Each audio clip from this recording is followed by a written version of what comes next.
Welcome to this video again. This is this series of videos where I'm talking about object-oriented programming concepts and basically implementing the concepts using Python.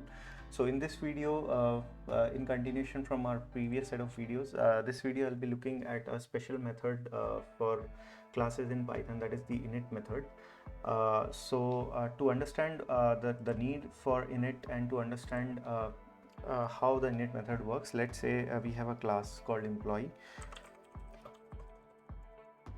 and in that class we have a method that will initialize the attributes within that class. So definition create or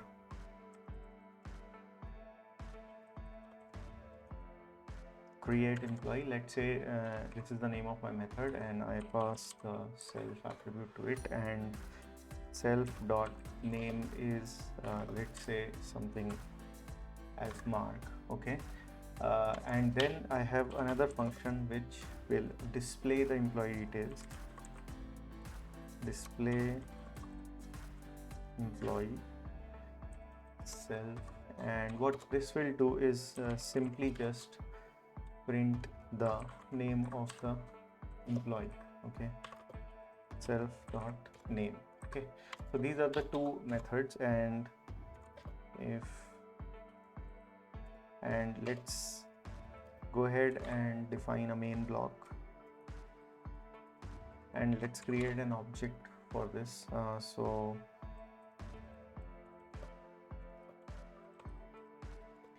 employee, so this is the object of my class, and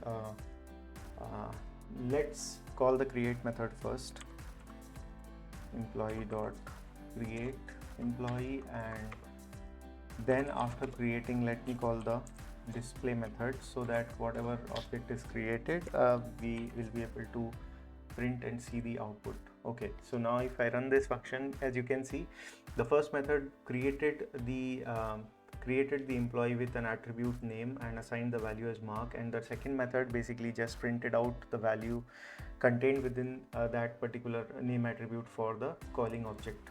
Okay, but let's see what happens if we don't call the create employee attribute and just try to execute it like this. So we get an error which says employee object has no attribute name. So now the issue is the initialization of the attribute happens in one method, while the other method is just using the value once it is initialized. So there has to be a mechanism which basically makes sure that the initialization happens by default as the first process or first step whenever any object is defined. The other scenario is if let's say I had this employee one created as the employee, and two this also is one, and this here also is one, and similar to this, let's say I have another employee which is employee 2, and here also it's employee 2.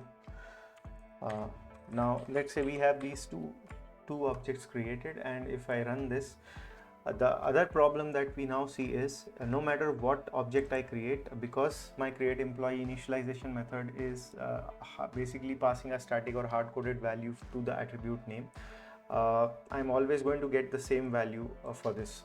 So that also means that the value that we are passing for name should be parameterized in our case. So how Python, how this problem gets solved in any class definition in Python is by usage of a method, a special method called init. So it's a special method in Python which gets started with a double underscore. So if I search for it, this is the init method, and this is how the syntax basically creates a default syntax by itself, and whatever initialization we are trying to do, we can do it here instead of using a method like this. Now the advantage with this is now I don't need to call any explicit method for initializing the object. So if now after this init method being defined and this create employee method being disabled, and I'm not calling any create method, I'm simply calling the display method. let's see what happens. So one of our problem is now solved using the init. The initialization happens by default the moment we create the object. However, the issue of the value being a hard-coded or a single value, static value for each object, to handle that, what we can do is while calling the defining the init, I can pass a value or a parameter name here, and basically assign the name value to the attribute rather than actually assigning a hard-coded value. So we just have to so just one thing to note here is this name, or let me call this as input name so that there is no confusion. So basically the name attribute gets this input name value assigned. And now what will happen is when we are trying to initialize the object, what we can do is while initializing the object itself, we can pass the value as an input and it will automatically take up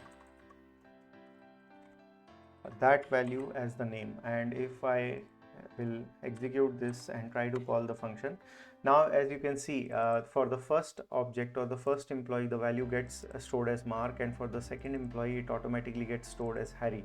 So this is a way to handle the initialization automatically, and there is no explicit function needed for initialization. And this is the way we avoid this issue of order of execution of an initialization and initialization function as well as the other methods. This is the use of the init method. That's all I wanted to cover for init. I hope this video will be useful, and I will see you in the next video. Thank you.